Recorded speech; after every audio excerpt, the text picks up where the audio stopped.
what I'm experiencing now is this greater level of, again, the word surrender, because Yes. permission slips in my life tend to change very quickly. All right. It requires a high level of awareness. Yes. And I'm pregnant. Oh, all right. Congratulations. Thank you. I've already had twins, and I Yes. had an amazing birth, and now I'm in this process again with one baby, and it just what I call places me on my knees. It's a greater level of surrender than I've ever imagined or thought I wanted, maybe, and it's beautiful. Wait until the child is born. Yeah, well, I know how that goes.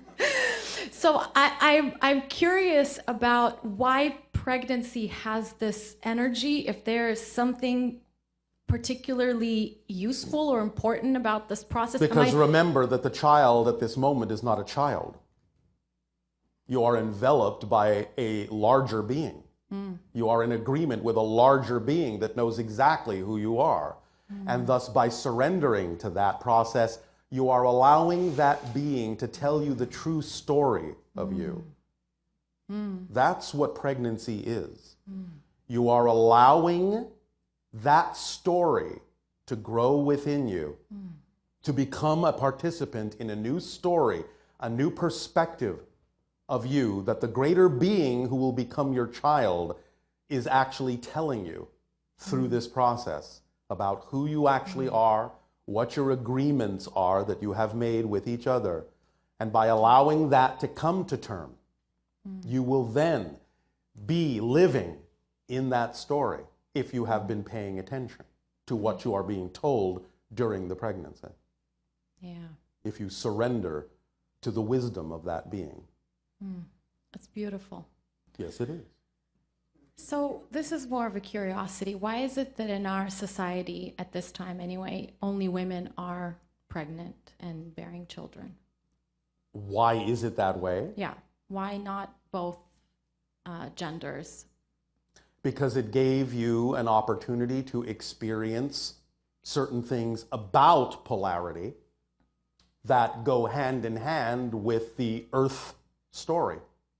Whereas there are other stories in other civilizations where there are other kinds of genders and where others may experience the idea of birth in different ways. But this is the earth story, and it has to do a lot with the idea of polarizing yourselves so strongly that it requires true commitment to balance yourselves and find the balance within each of you.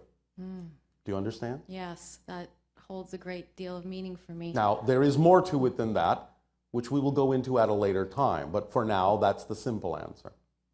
So now I want to tie the two questions together. Yes. So this beautiful experience that I feel like I'm embracing at a deeper and deeper sense of being enveloped, like you said, Yes. with a being and a new story. Yes. How else can I have it in my life? And one way that I found is masterminding, but what other permission slips or ways that we could have in our lives where we experience Well, that? as we have said, as far as we know from our own experience, there is only one necessary formula.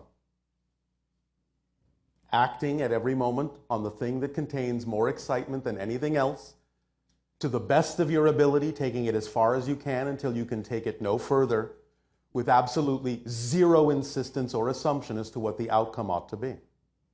Period. By following that formula, you open up the complete kit of excitement, which is the driving engine of your life, the organizing principle through synchronicity in your life, the path of least resistance, the path that connects to all other expressions of your excitement. It's the thing that supports you in any way you need to be supported. It is the reflective mirror that reveals to you anything within your consciousness that may be out of alignment with the excitement so that you can identify it and let it go and add that energy to your excitement. And it absolutely leaves nothing relevant out. So when you act on the three-part formula, then the kit is activated and everything works automatically. And as far as we are concerned, from that point forward, whatever situation or circumstance comes up, you have the opportunity to identify it either in a positive or a negative way. And therefore, it's all about, from that point forward, paying attention to your definitions and creating definitions that work for you instead of buying into definitions that don't. That's it. A to Z. That's all you need. So what else are we doing here? Good question. Do you have anything else for me? If I did, I would tell you. Okay, thank you very much. Thank you.